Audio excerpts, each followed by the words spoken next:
What if I told you that there's a stretching methodology that lets you gain more range of motion and it's safe, effective, and everyone can do it? Well, let me explain. And this methodology is called Antagonist stretching, and in this video I want to explain to you how it works. The way your brain works is the following. When you want to perform a movement, for example this, you have to contract a muscle and relax its opposite muscle in order to let your body move in the correct way. So let's imagine your brain thinking like, if I contract this muscle, I have to relax its opposite muscles in order to let the movement happen. So whenever a muscle contracts, your brain relaxes its opposite muscle. Okay, if for instance I want to take this call, I have to bring my phone next to my ear, right? In order to do that, I have to squeeze my bicep and relax my tricep. If my tricep stayed contracted instead, I wouldn't move my arm at all, right? Now, what does it tell us? What this tells us is that the brain automatically relaxes the opposite muscles of the ones we contract, okay? And now we want to put this piece of information at work. When you are in a lunge position, you are stretching this part of your leg, so the front part of the leg. And its opposite side is the back part of your leg. So when you are going into the stretch, you are basically stretching this side here.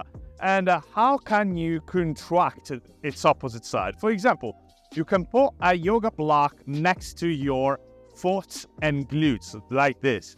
The closer you put it to your knee, the easier the stretch will be.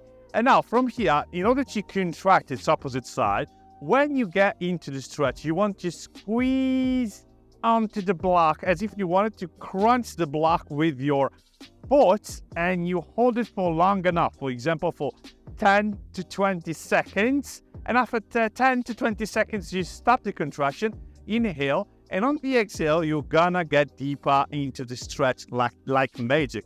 And this is the effect of the antagonist contraction on your lower body. But let's make an example for your upper body instead.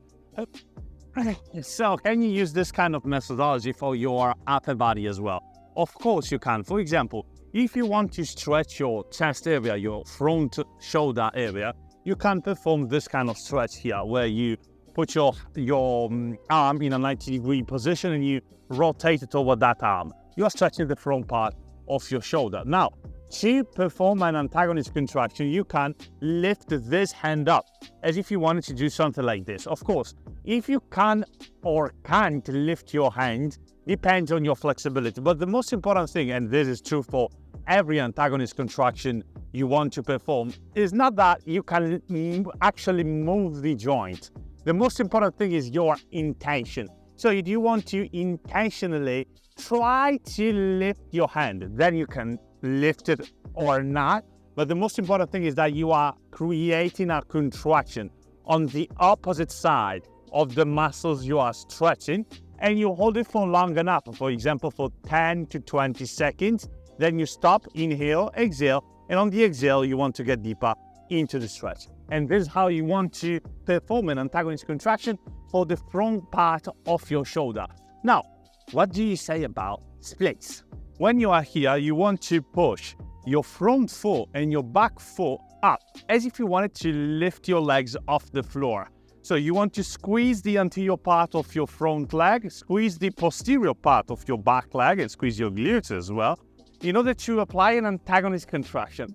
This is going to help you gain more range of motion and further get into the splits. Of course, for the side split, it's going to be the same. When you are here, you want to squeeze your glutes as much as possible, as if you wanted to push your feet wide apart. And this is going to help you gain more range of motion in a side split as well. Now, what you do want to understand is this. Antagonist stretching doesn't make miracles. I want you to understand that. This is a stretching methodology you can use to gain more range of motion. But this has to be part of a holistic flexibility routine. You can pair antagonist stretching with many more stretching methodologies like the PNF or stretching with weights. The most important thing is that you understand that this is a technique you can use to gain more flexibility. Also remember that if you want to work on your flexibility, you can find this methodology and many more exercises on my Flexibility Guy app, available in the description down below. Download the app and start the training with me. That said, thank you so much for staying with me today. Have a nice stretch and see you in the next video. Bye. Hey, if you want to increase your flexibility, master your handstands and have a more capable body in general, you can download my Flexibility Guy app on your phone. Inside this wonderful and simple app, you're gonna find all the workouts, exercises and video lessons you can follow to take yourself to the next level. You can check it out following the link in the description right now.